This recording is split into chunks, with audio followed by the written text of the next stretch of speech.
भगवान श्री कृष्ण की मधुर बाल लीलाएं, भगवान श्री कृष्ण का प्राकट्य। इस प्रकार से सारे भूमंडल को उत्सव में बनाते हुए, सबको उल्लास में बनाते हुए भगवान श्री कृष्ण के प्राकट्य का काल आया। भगवान श्री कृष्ण जनार्दन है, अर्थात जन के कष्ट को मिटाने वाले, जन्म मृत्यु के चक्र से छुड़ाने वाले हैं। रात्रि का समय आ गया। उस समय चारों ओर अंधकार छाया हुआ था। उसी समय सबके हृदय में विराजमान भगवान देवी रूपनी देवकी के द्वारा प्रकट हो गई। ऐसे प्रकट हुए जैसे पूर्व दिशा में 16 कलाओं से पूर्ण चंद्रमा उदय हो गया हो। भगवान प्रकट हो गए। ये भगवान अजन्मा का जन्म है। यहीं पर यह बात सिद्ध होती है कि भगवान का घर में आना या भगवान जी का जन्म लेना हम लोगों के जन्म जैसा जन्म नहीं है। ये कैसे प्रकट हुए, क्या रूप था, इसका शुकदेव जी ने बड़ा सुंदर वर्णन किया। भगवान प्रकट हो गए। वसुदेव जी ने देखा कि उनके सामने एक अद्भुत बालक है। ऐसा कभी किसी ने आज तक सुना नहीं होगा कि 4 भुजा वाला शंख चक्र गदा पद्म हाथ में लिए, मुकुटधारी पीताम्बरधारी तमाम आभूषणों से सुसज्जित, किरीट कुंडल वाला घुंघराले बाल वाला बालक कहीं पैदा हुआ। यहाँ चतुर्भुज रूप से प्रकट होकर के भगवान जी ने दिखाया कि मुझे जो घर में आया हुआ मानते हैं वे मेरे रूप को नहीं जानते हैं। मैं सब कुछ बन सकता हूँ, परंतु अपने स्वरूप में नित्य स्थित रहता हूँ। भगवान यहाँ पर बालक पीछे बने, पहले वे छोटे से बालक के रूप में प्रकट हुए। कैसे प्रकट हुए? इनके नेत्र कमल के समान, अम्बुजेशम, कमल में कोमलता है, विमलता है। कमल के समान भगवान जी के कोमल और विशाल नेत्रों को देखते ही मन लुभा जाता है। भगवान की 4 भुजाएं हैं, उनमें वे शंख चक्र गदा और कमल लिए हुए हैं। वसुदेव जी के मन में आया कि भगवान जी के पार्षदों का वर्णन भी ऐसा ही आता है। 4 भुजा वाले शंख चक्र गदा पद्म धारी कहीं ये पार्षद ना हो, लेकिन पार्षदों के श्रीवत्स नहीं होता और कौस्तुभ मुनि नहीं होती। 4 हाथ तो होते हैं। भगवान जी के वक्षस्थल पर एक स्वर्णमयी रेखा होती है दाहिनी ओर। ये लक्ष्मी का चिन्ह होता है। वसुदेव जी ने देखा कि भगवान जी के वक्षस्थल पर श्रीवत्स का चिन्ह है, ज्यों का त्यों, और भगवान के गले में कौस्तुभ मनु शोभित हो रही है, जगमगा रही है। फिर कहते हैं भगवान का शीर कैसा है, दिव्य वरण कैसा है। ये वर्षाकालीन मेघ समान परम सुंदर श्यामल शरीर है। इस शीर की 3 प्रकार से उपमा दी गई है। रामचरितमानस में आया है और भगवान श्री कृष्ण के वर्णन में बहुत जगह ऐसी जगह आई हैं कि रसमयता नीलधर, कोमलता सरोरुह और सुचिकनता नीलमणि और प्रकाशित। भगवान जी का नवनील नीरद वर्ण है, रसमय और अत्यंत शुचिकन है, तेजोमय और कोमल है। भगवान के सुंदर नील मेघ के समान परम सुंदर श्यामल शीर पर पीताम्बर फहरा रहा है और यह अमूल्य है, अर्थात भगवान के श्री अंग पर विराजित होना ही जिसका महान मूल्य हो, जिसको भगवान ने अपने अंग पर स्वीकार कर लिया, वे भगवत रूप बन गए। इसलिए ये अमूल्य है। ऐसी महागति किसी को मिलती ही नहीं। वैद्य मुनि के द्वारा उनके किरीट बने हुए हैं, कुंडल हैं और इनकी कांति से शोभित हो रहे हैं। इनके घुंघराले बाल हैं, कुंडलों की कांति और मुकुट की आभा जब इनके सुंदर कुचित काले केश पर पड़ती है, तब वे सूर्य की किरणों के समान चमक उठते हैं, जगमगा उठते हैं। और भगवान के कटी प्रदेश में सुंदर बड़ी मनोहर करधनी की लड़ियां जगमगा रही हैं। भगवान की ये कांति दिव्य रत्नमयी है। यहाँ पर यह बात ध्यान में रखने की है कि भगवान जी का शीर, भगवान जी के गहने, भगवान जी के कपड़े, भगवान जी के अंग पर आने वाले रत्न सब भगवत रूप हैं, चिदानंदमय हैं, चेतन हैं। ये कभी कभी अलग पुरुष रूप में सेवा करते हैं और कभी कभी भगवान जी के अंग की सेवा करने में लग जाते हैं, निरंतर सेवा में रहते हैं। लोग कहते हैं कि भगवान गहने क्यों पहनते हैं? क्या गहनों से भगवान जी की शोभा होगी? अरे क्या गहनों की शोभा नहीं है? गहनों को भी सुशोभित करना है, उनके गहना जीवन को धन्य करना है। गहने अगर भगवान जी के अंगों के साथ स्पर्श नहीं पा सके तो जगत में गहनों का जन्म निरर्थक गया। भगवान जी कहते हैं कि सबको उनका स्पर्श प्राप्त हो, सभी धन्य हो जाएं। इसलिए भगवान स्वयं गहने बन करके और अपने आप को सुशोभित बना करके उनको सुशोभित करते हैं। भगवान की भुजाओं में मनोहर बाजूबंद सुशोभित हो रहे हैं। भगवान जी के कलाइयों में कड़े कंकन हैं और वे सब के सब चमक रहे हैं। इन आभूषणों से शोभित जो भगवान हैं, छोटे से बालक, उन बालक भगवान के प्रत्येक अंग में गहना है। उन गहनों के द्वारा एक अनोखी आभा निकल रही है। भगवान जी का श्याम सुंदर रूप नील श्याम उज्जवल आभा युक्त है। नीलमा पर श्यामता है और श्यामता पर शुभ्र आया है, शुभ्र आभा है। ये भगवान श्री कृष्ण का स्वरूप है। भगवान राम के स्वरूप में श्यामता की जगह हरितमा है, इतना अंतर है। उनका वर्ण नीला हरित शुभ्र आभा युक्त है और भगवान श्री कृष्ण का वर्ण नील श्याम शुभ्र आभा युक्त है। भगवान जी के अंग अंग से आभा निकल रही है। भगवान जी के प्रत्येक रोम रोम से तेज पुंज प्रकट हो रहा है। ये तेज पुंज रस में है, ये तेज पुंज सुंदर है, ये आँखों को झलमलाता नहीं है। ये तेज पुंज आँखों में अमृत बरसाता है, अपनी ओर खींचता है, भगवान की ओर लगाता है। इस प्रकार से भगवान के प्रत्येक अंग से अनोखी छटा निकल रही है। भगवान सुशोभित हो रहे हैं। वसुदेव जी ने इस रूप में भगवान जी को देखा। इच्छत, अब उनके मन में अविश्वास नहीं रहा कि यह कोई बच्चा है। इस रूप को देख करके उन्होंने समझा कि स्वयं भगवान हरि मेरे पुत्र बन करके आगे हैं। उनको देख करके वसुदेव जी को पहले तो आश्चर्य हुआ कि सारा कैद खाना जगमगा उठा, जिसमें अंधकार था। इस अंधकार का वर्णन किया है टीकाकारों ने निशीथ का अंधकार। जहाँ अज्ञानियों का हृदय अंधकार में डूबा रहता है, वहीं जिनका हृदय जागता है वही भगवान जन्म लेते हैं। सारा कंस मंडल सोया हुआ था। जागने वाले उस समय दो ही प्राणी थे, वसुदेव और देवकी, जिनका हृदय किसी ज्योति से ज्वलित हो गया था। वे दोनों जगमगा रहे थे। पहले तो उनको बड़ा आश्चर्य हुआ कि कहाँ देवकी के बच्चा होने वाला था, ये बात ध्यान में थी, और कहाँ ये रूप प्रकट हो गया। बड़ा आश्चर्य। छोटा सा बालक, कद लंबा नहीं था, लेकिन अन्य सारी चीज़ें भगवान विष्णु की अद्भुत बालक को इस प्रकार देख करके दोनों पहले आश्चर्य में डूब गए। असीम आश्चर्य हुआ, बड़ा विस्मय हुआ। उसके साथ साथ ध्यान में आया, अरे भगवान मेरे पुत्र होकर के आ गए। बस आनंद छा गया। आंखें डबडबाई, आंखें आनंद से खिल उठी।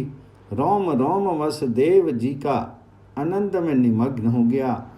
अब वह बेचारे वहाँ क्या करते, देने को उनके पास कुछ नहीं था। तब मन ही मन संकल्प किया कि ब्राह्मणों को 10,000 गायें देंगे। उन्होंने मन ही मन ब्राह्मणों को बड़े आनंद में भर करके 10,000 गायें दे दी। अब भगवान जी के अंग कांति से सूति का ग्रह जगमगा रहा था। भगवान जी का प्रभाव जानने से उनका सारा भय दूर हो गया। कहते हैं कि वसुदेव जी भगवान जी के ऐश्वर्य और माधुर्य दोनों भावों के मिले हुए भक्त थे। जैसे नंद यशोदा केवल मधुर वात्सल्य से परिपूर्ण है, उस प्रकार से वसुदेव देवकी नहीं है। वसुदेव देवकी की भक्ति में कोई भी कभी कमी नहीं है, पर वसुदेव देवकी भगवान जी के ऐश्वर्य रूप की उपासना साथ साथ करते हैं। भगवान जी ने कहा भी है, तुम दोनों का मेरे प्रति पुत्र भाव ही रहेगा और निरंतर ब्रह्म भाव भी रहेगा। इस प्रकार वात्सल्य, स्नेह और सत्य चिंतन के द्वारा तुम्हें मेरे परम पद की प्राप्ति होगी। वसुदेव जी और देव की मैया दोनों भगवान जी के परम भक्त थे और पहले भी 2 जन्म में ये भगवान जी के माता पिता हो चुके हैं। यद्यपि नंद यशोदा की तरह से ये नित्य माता पिता नहीं है। भगवान जी के एक नित्य माता पिता होते हैं। ये फिर धरा ध्रोण की भांति बीच बीच में कभी दूसरे संपर्क आ जाते हैं, परंतु जब जब भगवान जी का अवतरण होता है तो माता पिता वही आते हैं। जैसे नित्य माता पिता हैं, वैसे ही नित्य प्रेयसी श्री राधिका है। इनकी जगह दूसरा नहीं आता, ये नित्य है। नित्य माता पिता नंद यशोदा की भांति वसुदेव देव की नहीं है, तथापि ये बहुत बड़े भक्त हैं और उनके अंदर अधिक देव भाव है। ये जो कहा कि भगवान देवकी से प्रकट हुए, इस पर टीकाकार कहते हैं कि इनकी व्याख्या करते हुए कहते हैं कि वसुदेव जी देव रूप थे, मनुष्य रूप नहीं थे। अर्थात जिस समय भगवान इनके अंदर प्रविष्ट हुए और जिस समय भगवान इनके सामने प्रकट हुए, जन्म हुआ नहीं कहते, प्रकट हुए, उस समय उनका शरीर शुद्ध सत्य में हो गया है था। रक्त मांस में उनका शरीर उस समय नहीं रहा, शुद्ध सत्य में शरीर हो गया। इसलिए इनके लिए बात आई कि ये देव रूप थे। फिर टीकाकारों ने एक बात और बताई, व्याकरण वाले लोग इसको समझेंगे कि ये जो कहा इसमें एक भाव ये है कि भगवान जी ने देवकी से जन्म नहीं लिया, प्रसव नहीं किया, वे देवकी के सामने प्रकट हो गए। भगवान कंस के कारागार में वसुदेव और देवकी के समीप आविर्भूत हुए। वास्तव में देवकी के गर्भ से जन्म लेकर के भूमिष्ठ नहीं हुए। इसलिए मूल श्लोक में देवक्याम देवरूपिण्यन्याम सुखदेव जी ने वर्णन किया है। देवक्याम पद का अर्थ देव के देवक के समीपे, देवकी के समीप होता है। श्री भगवान देवकी के गर्भ से जन्म लेकर के भूमिष्ठ होते हुए तो देवक्याम देवरूपिण्याम कहा गया। देवक्याम देवरूपिण्याम नहीं कहते। भगवान वहाँ प्रकट हुए, आविर्भूत हो गए, गर्भ में जन्म लिया, ऐसी बात नहीं। लेकिन वसुदेव देवकी का भगवान जी के प्रति एकांत वात्सल्य प्रेम था और वह जननी होने के योग्य रही। इसलिए उनको ऐसा भान हुआ और ब्रह्मा जी आदि देवताओं ने भी ऐसा कहा कि आप देवकी के उदर में प्रविष्ट हुए। देवकी की स्तुति भी की। इसी का स्वारस्य बताने के लिए वसुदेव जी के मुख से भगवान जी ने स्तुति कराई। भगवान जब प्रकट हुए तो उनके अद्भुत रूप को देख करके वसुदेव जी चकित हो गए, विस्मित हो गए कि हम जिस चतुर्भुज रूप का ध्यान किया करते थे और जिस रूप की हम शास्त्रों में व्याख्या पढ़ा करते थे तथा जिन नारायण रूप की हम पूजा किया करते थे, वे इस कंस के कारागार में अकेले कक्ष में कहाँ से आ गए? हैं तो वही, सपना तो नहीं है। आधी रात का समय है, कहीं सो गया हूँ और सपना आ गया हो, परंतु ये तो प्रत्यक्ष दिखता है। खुली आंखें हैं मेरी और कारागार में चारों तरफ तमाम प्रकाश फैला हुआ, और प्रकाश भी कैसा फैला है, कभी कभी इसके अंदर सूर्य की किरणें आया करती हैं किसी छेद में से, परंतु आज तो मानो लाखों करोड़ों सूर्य एक साथ उदित हो गए और प्रकाश छा गया, परंतु प्रकाश के साथ साथ मानो करोड़ों चंद्रमा की शीतलता और अमृत बरसाने वाली ज्योत्सना फैल गई। प्रकाश तो सूर्य का और शीतलता और अमृत बहाने का जो स्वभाव है वह चंद्रमा की ज्योत्सना का है। इसे देख करके चकित हो गए। इसके बाद उनके मन में स्फुरित हुआ कि ये साक्षात चतुर्भुज भगवान स्वयं हैं और वही मेरे सामने प्रकट हुए हैं। इस प्रकार समझ करके उनका भय दूर हो गया, ऐश्वर्य भाव जागृत हो गया ना, ऐश्वर्य जागृत हो गया कि ये साक्षात भगवान है। उनके मन में कंस का भय अभी तक था कि 8वां गर्भ जो कंस को मारने वाला कहा गया है उसे कंस मार देगा। वात्सल भाव के आने पर फिर उस भय का उद्भव होगा, परंतु एक बार ऐश्वर्य भाव आने से कि ये साक्षात स्वयं भगवान हैं, भगवान जी का प्रभाव जान लेने पर तो उनकी बुद्धि स्थिर होगी और भगवान जी के चरणों में उनका मस्तक झुक गया। उनके अंग झुक कर के भगवान जी के चरणों में गिर गए और दोनों हाथ जोड़ करके सिर झुका करके और निर्भय होकर के भगवान जी की स्तुति करने लगे। वसुदेव जी पहले कहते हैं कि महाराज मैं आपको जान गया, विदितोऽसि। उन्होंने देखा और देख करके ये नहीं कहा कि मैंने देख लिया, बल्कि उन्होंने कहा कि मैंने आपको जान लिया। वसुदेव जी शंख चक्र गदा पद्मधारी भगवान जी के श्री विग्रह को देख करके परम विस्मित हो गए और फिर मन में भक्ति भाव आ गया, भगवान जी का प्रभाव जागृत हो गया, तो हाथ जोड़ करके साष्टांग प्रणाम करके स्तुति करने लगे। वसुदेव जी ने सबसे पहले बड़े सम्मान के साथ कहा, भगवान भवान विदितोऽसि।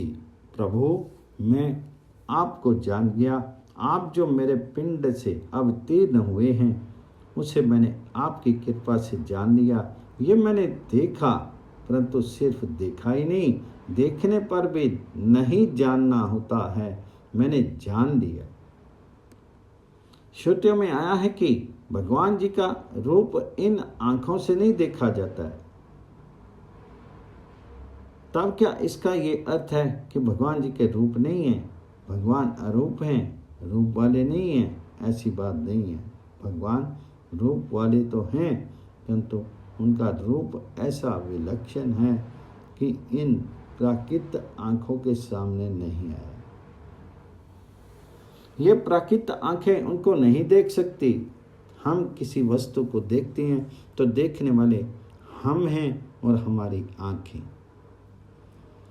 इनका कर्तव्य है, दृष्टा का कर्तव्य है, परंतु भगवान तब दिखाई देते हैं जब वह स्वयं कृपा पूर्वक दृश्य बनते हैं। उन्हें हम देखते नहीं, वे अपने को हमें दिखाते हैं, किंतु इन आँखों से हम उन्हें नहीं देख पाते। भगवान जब अपनी अप्राकृत आँखें हमें देते हैं तब हम देख पाते हैं। भगवान जी का जब लीला विग्रह प्रकट होता है उस समय भगवान जिन जिन को वे आंखें देते हैं उनको भगवान उस रूप में देखते हैं। और यदि ऐसा ना माने तो यहाँ बड़ा भारी सिद्धांत का प्रश्न है कि भगवान देखते हैं, ऐसा नहीं माने। भगवान के रूप ही नहीं है, ऐसा ही माने तो निश्चय रूप से लीला विग्रह को माइक कहना पड़ेगा। ये सत्य वस्तु नहीं है, ये माया निर्मित है, माया से दिखती है, माया विष्ट है। माया नहीं तो इस स्वरूप की सत्ता नहीं, तो भी भगवान जी के रूप की सत्ता नहीं मानते। उनका भगवान जी की स्तुति करना व्यर्थ है। भगवान की सारे वेदों ने जो स्तुति की, ऋषियों ने स्तुति की, देवताओं ने स्तुति की, ये सारी की सारी व्यर्थ हो जाती है।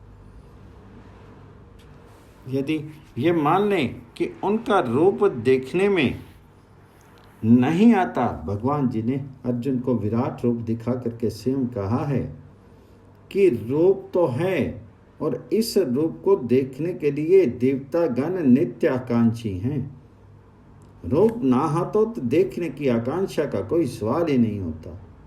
रूप है और देखने को देवता लोग आकांक्षा भी हैं, परंतु ये रूप है सो दुर्दर्श, इतना ही भेद है।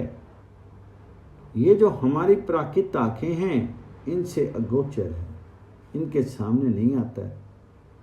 ये भक्ति के द्वारा भगवान जी के चरणों का आश्रय करने पर जब भगवान जी की कृपा का उदय होता है तो भगवत कृपा से ये जो सो दुर्दर्श स्वरूप भगवान जी का है, इसके दर्शन हुआ करते हैं।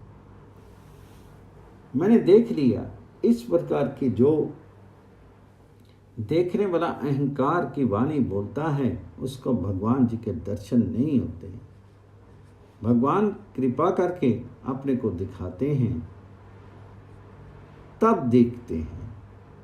ये अगर मान ले कि भगवान जी के रूप नहीं और भगवान दिखने वाले नहीं तो भगवान की सत्ता मिट जाती है।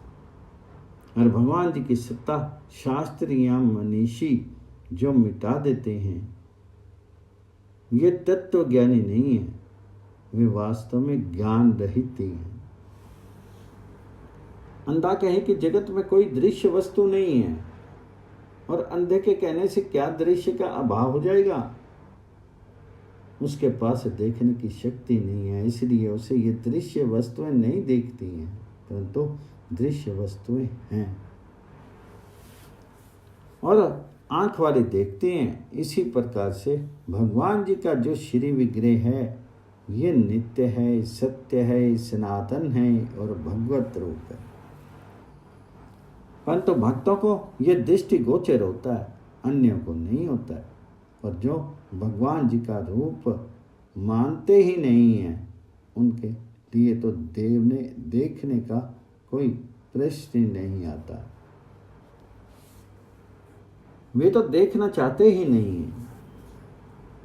भक्त चूड़ामणि वसुदेव जी ने कंस के कारागार में भगवान जी की सीम कृपा से भगवान जी को देखा। उनके मन में ये नहीं आया कि मैंने उनको अपनी आंखों से देखा। अहम त्वाम पश्यामि, ये नहीं कहा उन्होंने। मैं तुम्हें देख रहा हूं, ये प्रयोग नहीं किया। भवान विदितो असि, ये कर्म वाक्य प्रयोग किया। यहाँ पर दृष्टा गुण है और दृश्य जो भगवान हैं वे मुख्य हैं। ये तत्व बतलाया। आंखों के द्वारा देखते ही वे कहते हैं विदितो असि। इससे ये बात भी सिद्ध होती है कि आंख, कान और नाक आदि इंद्रियों से यदि किसी विषय का संस्पर्श हो जाए तो उस विषय का ज्ञान तो होता है, लेकिन भगवान आंखों द्वारा देखने वाले विषयों की भांति नहीं है। ये अगर चाहे तो बिना आंख वाले को अपना रूप दिखा दे और ना चाहे तो 1000 आंख वाला भी नहीं देख सके। केवल आंख से देख करके भगवान जी के रूप को कोई पहचान ले, ये बात नहीं है। यहाँ पर वासुदेव जी महाराज केवल यही नहीं कहते हैं कि विदितो असि, वे कहते हैं साक्षात विदितो असि। कोई अनुमान से भगवान जी को देखता है, कोई विचार से भगवान जी को देखता है, कोई तर्क बुद्धि द्वारा भगवान जी को देखता है, कोई शास्त्र के अनुसार भगवान जी को शास्त्र दृष्टि से देखता है, कोई भगवान जी को ज्ञानात्मक चिन्ह में तत्व विशेष मान करके तत्व रूप से देखता है। परंतु वासुदेव जी कहते हैं कि मुझ पर साक्षात कृपा है आपकी कि आप साक्षात मेरे सामने दृष्टिगोचर हुए। दृष्टिगोचर ही नहीं हुए, आपने अपने को पहचानवा भी दिया, परिचय करा दिया कि मैं जो केवल दिखता हूँ वे केवल दृश्य नहीं हूँ, जो सबका मूल है वह मैं हूँ और मैं केवल तुम्हारे लिए ही यहाँ पर प्रकट हुआ हूँ। उन्होंने कहा साक्षात विदितो असि। भगवान की अपार कृपा से वसुदेव जी महाराज देख करके भ्रांत नहीं हुए। जो भक्त नहीं होते, भगवान जी के कृपा परायण नहीं होते, जो गोविंद चरना आश्रित नहीं होते, उनके सामने जब कभी भगवान अपना आंशिक प्रकाश करते हैं तो वे भ्रांत हो जाते हैं। वे कहते हैं हमने अपने भक्ति बल से आपको देख लिया। तब भगवान जरा सी झांकी दिखा करके छुप जाते हैं। ये वसुदेव जी महाराज मानो कह रहे हैं कि आप मेरे पुत्र के रूप में अवतीर्ण हुए और आँखों से मैं आपको देख रहा हूँ, इस कारण आप मेरे पुत्र हैं। आप मेरी वंचना कर सकते हैं, आपकी कृपा से मैंने आपको पहचान लिया। प्रकृति परा पुरुषा, आप प्रकृति से पर पुरुष हैं। जगत की सृष्टि से पूर्व भी आपने जगत के उपादान के लिए प्रकृति का ईक्षण किया था। आपके ईक्षण से ही मह तत्व, अहंकार तत्व, सूक्ष्म मात्रा इत्यादि प्रकृति के परिणाम शून्य और अनंत कोटि विश्वों के रचना होगी।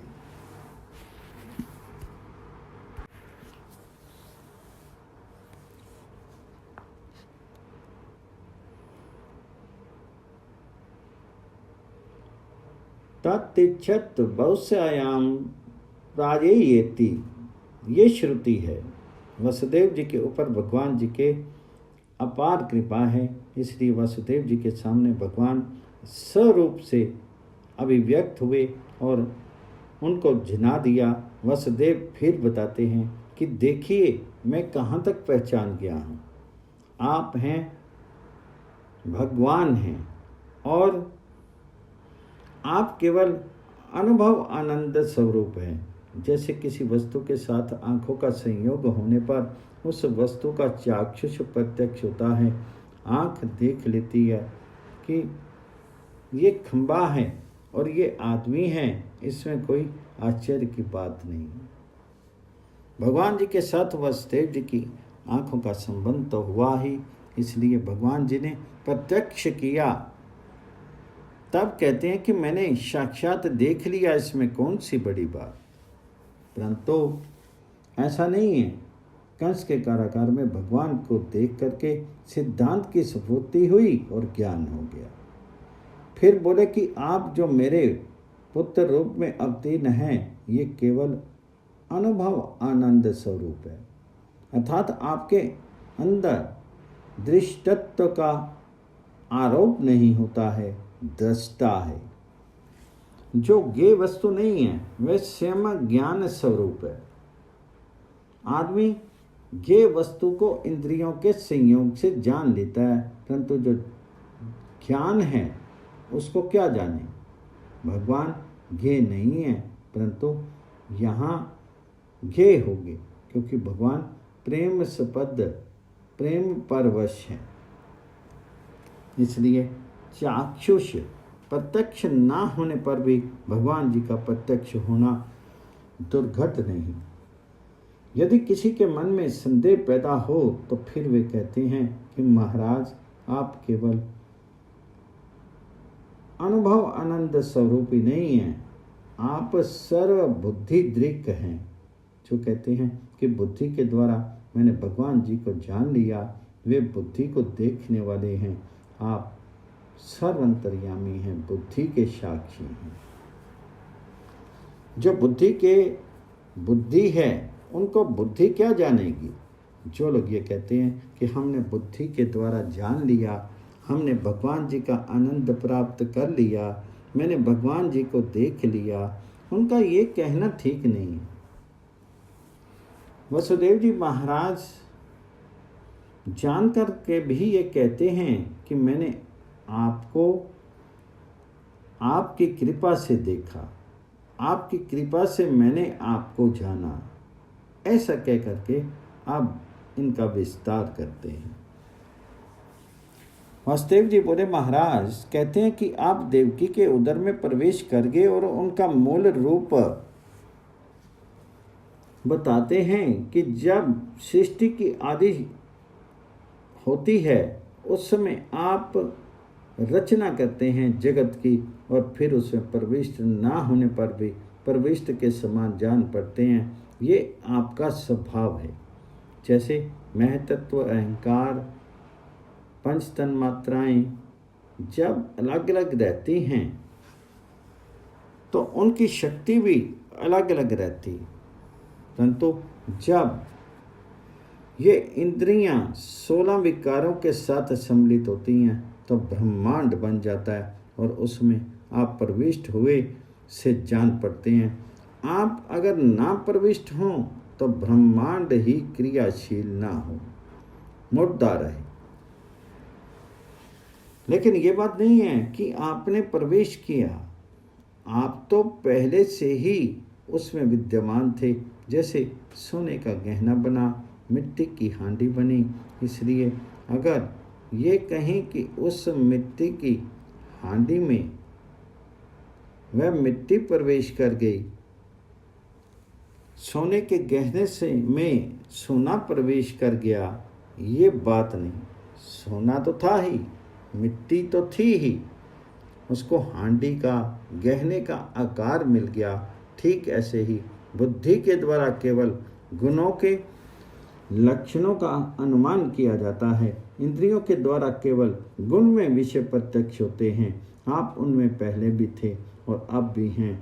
लोग ऊपर ऊपर से उनको देखते हैं, उनका ग्रहण नहीं करते हैं।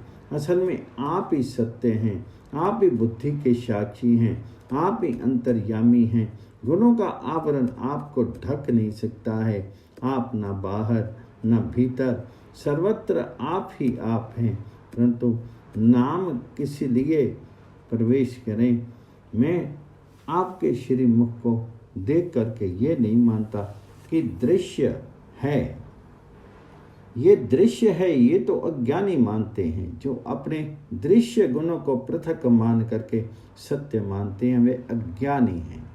मैं तो ये समझता हूँ कि ये जो आप दिख रहे हैं ये मेरे दृश्य नहीं है, आप स्वयं स्वरूप भूत है और मेरी आंखों में इस प्रकार की शक्ति है। दे करके आपने कृपा की, आप मुझे दिखला रहे हैं। मैं केवल रूप नहीं देख रहा हूँ, रूप के साथ साथ मैं आपके स्वरूप को भी देख रहा हूँ। ये सारी क्रियाएं, सारे गुण और सारे विकारों से आप रहित हैं, फिर भी जगत की उत्पत्ति, स्थिति और प्रलय आप ही होते हैं। आपके लिए ये कोई असंगत नहीं। तीनों गुणों का आश्रय आप होते हुए भी गुणों का आप में आरोप किया जाता है। गुण रहित होने पर भी गुणों का आरोप होता है। आप ही तीनों गुणों को लेकर के संसार में कार्य करते हैं। आप सत्य में शुक्ल वर्ण होकर के पोषणकारी विष्णु रूप धारण करते हैं।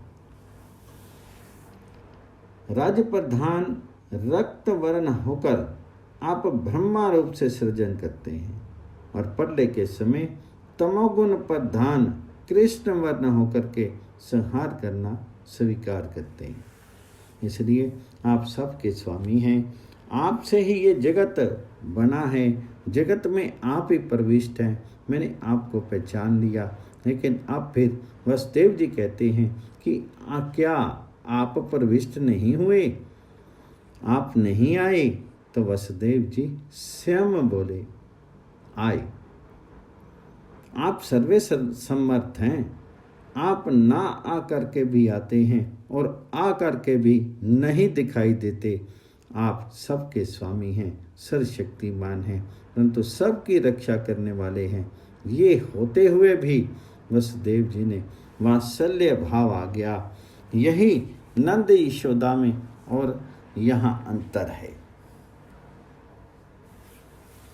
यहाँ तो ऐश्वर्य का गान करते करते वात्सल्य आता है, फिर वात्सल्य तुरंत ढक जाता है और वहाँ ऐश्वर्य प्रथम तो आता नहीं।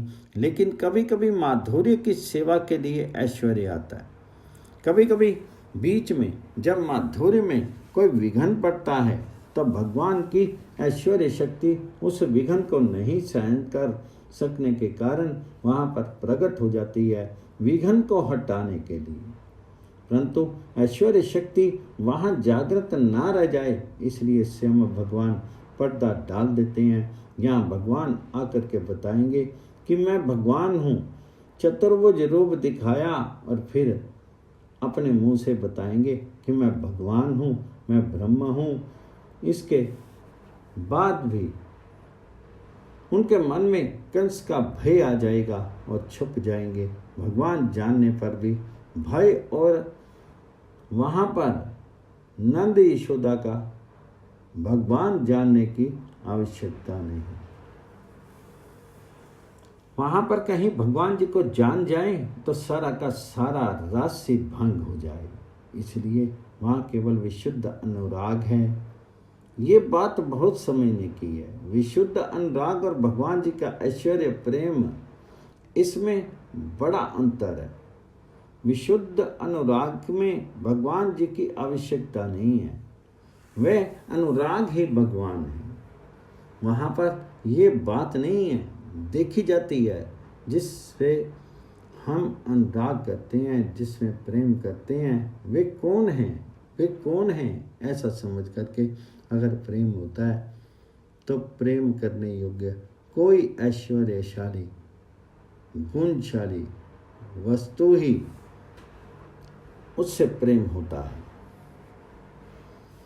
वहाँ प्रेम उस वस्तु में है, इसलिए वह प्रेम विशुद्ध नहीं है। विशुद्ध प्रेम में ऐश्वर्य की आवश्यकता नहीं है।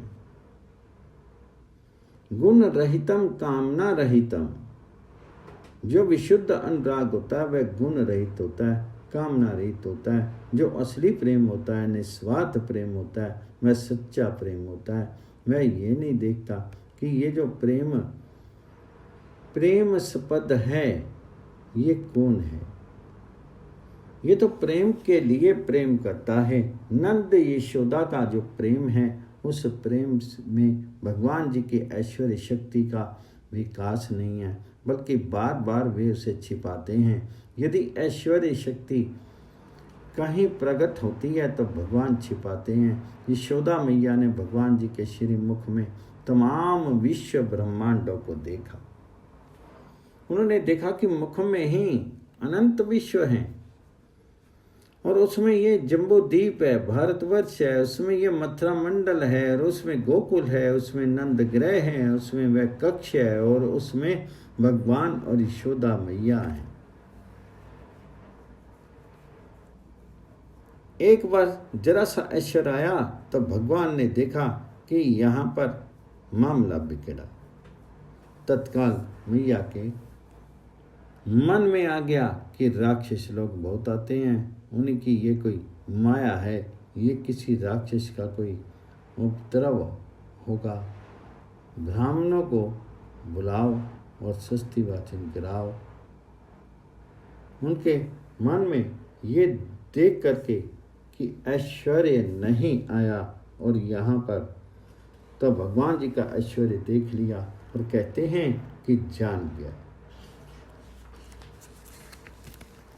इसके बाद ऐश्वर्य रहना चाहिए क्योंकि परमात्मा साथ है। भगवान को जानने वाले प्रेमी दो प्रकार के होते हैं, एक भगवान जी के ऐश्वर्य से प्रेम करने वाले और दूसरा भगवान जी में विशुद्ध प्रेम करने वाले। जो विशुद्ध प्रेम प्रेमी हैं उनको भगवान स्वयं मिलते हैं, और जो ऐश्वर्य युक्त प्रेमी हैं उनको भी भगवान मिलते हैं, परंतु बीच बीच में वे भगवान जी को भूल करके ऐश्वर्य की पूजा करते हैं। परंतु जो केवल ऐश्वर्य प्रेमी हैं उनको ऐश्वर्य मिलता है, भगवान नहीं मिलते हैं। इसमें भी तीन भेद किए, पहला प्रेमनिष्ठ, दूसरा प्रेमी, तीसरा प्रेम रहित। यद्यपि उनमें भेद अभेद की गणना नहीं होती, लेकिन अर्जुन ने चाहा भगवान जी को और दुर्योधन ने चाहा भगवान जी के ऐश्वर्य को। दोनों मांगने गए थे। ये कथा महाभारत में आती है कि भगवान जिस समय कह चुके हैं कि भाई हम किसी का पक्ष नहीं लेते, लेकिन दुर्योधन और अर्जुन दोनों के मन में था कि इनसे सहायता प्राप्त करें। भगवान की लीला, दोनों उनके पास एक दिन गए, एक साथ ही गए। भगवान उस समय लेटे थे, आंखें बंद थी, अर्जुन के लिए खुला द्वार था। दुर्योधन पूछताछ करके अंदर आए और अर्जुन सीधे चले गए। जा करके देखा कि भगवान सो रहे, तो चरणों के सामने खड़े हो गए और हाथ जोड़ लिए। देखा भगवान जी का चरणारविंद। अर्जुन भूल गए कि क्यों आए और भगवान जी के उस माधुर्य सागर में डूब गए। हाथ जोड़ लिए, आंखों से आंसू बहने लगे, चुपचाप खड़े रहे।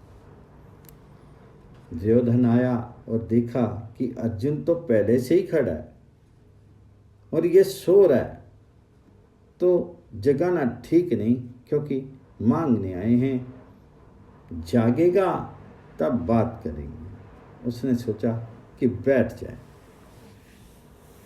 कब तक खड़े रहे? भगवान जी ने लीला रच रखी थी, बैठने के लिए आसन नहीं था, और खड़ा वह रहे कैसे? राजा जो ठहरा, अर्जुन तो भगवान जी के आश्रित खड़े रह गए। भगवान जी के सिराने एक ऊंचा आसन था। दुर्योधन ने सोचा कि हम पैरों में क्यों बैठें, जा करके आसन पर बैठ गया। जब भगवान जी ने आंख खोली तो अर्जुन सामने दिखे। अर्जुन से बोले, भैया भैया अर्जुन कैसे आए? दुर्योधन ने पीछे से देखा कि ये तो इससे बात करने लगे, तब बोले, जयराम जी की। अब भगवान की वाम दृष्टि होगी और बोले, दुर्योधन जी आप? दुर्योधन बोला, हाँ मैं तो पहले ही आया हूँ, बहुत देर से बैठा हूँ। भगवान बोले, आए होंगे महाराज, ये सामने खड़ा था ना, ये मुझे पहले देख पड़ा। तो भगवान जी ने अलग अलग दोनों से आने का कारण पूछने के बाद मांगने को कहा। तब अर्जुन ने मांगा भगवान को और दुर्योधन ने मांगा भगवान जी के ऐश्वर्य को, क्योंकि दुर्योधन का भगवान जी से प्रेम ना होकर के उनके ऐश्वर्य से प्रेम था। वह प्रेमी और प्रेम रहित भक्त का अंतर है। वसुदेव देवकी ने स्तुति की भगवान श्री कृष्ण ने उनको अभय आश्वासन देकर के अपने पूर्व अवतारों के संबंधों की तथा वरदान की बात का स्मरण कराया। तब देवकी ने उनसे कहा, मैं कंस के भय से अधीर हो रही हूँ। श्री भगवान जी ने कहा, यदि ऐसी बात है तो मुझे तुरंत गोकुल पहुंचा दो और यशोदा के घर में प्रकट हुई महामाया को ले आओ। इतना कहकर के भगवान तुरंत शिशु रूप हो गए। भगवान जी के शंख चक्र गदा पद्मधारी ऐश्वर्य रूप को देखकर भी वसुदेव देवकी भगवान जी की लीला शक्ति की प्रेरणा से वात्सल्य रस का आविर्भाव होने पर डर गए और शिशु को हृदय से लगा करके ले जाने का विचार करने लगे, पर जाएं कैसे? हाथों में हथकड़ी है, पैरों में बेड़ी है, लोहे का मजबूत दरवाजा बंद है, बाहर शस्त्रधारी प्रहरी हैं। इससे वे अत्यंत विवादग्रस्त होकर के मन ही मन भगवान जी के शरणापन्न हो गए। बस तुरंत हाथों की हथकड़ी, पैरों की बेड़ी खुल गई और विशाल लोक कपाट भी अपने आप ही खुल गए। ये सब भगवान जी की अघटन घटना पटी ऐसी माया शक्ति से हो गया, ऐसा नहीं मानना चाहिए। श्री कृष्ण को हृदय पर रखते ही सारे बंधन अपने आप कट जाते हैं। फिर बंधन मुक्ति के लिए कोई प्रयास नहीं करना पड़ता है। इसके विपरीत जब तक श्री कृष्ण को हृदय पर नहीं रखा जाता, तब तक हजार लाख प्रयास करने पर भी बंधन नहीं खुलता।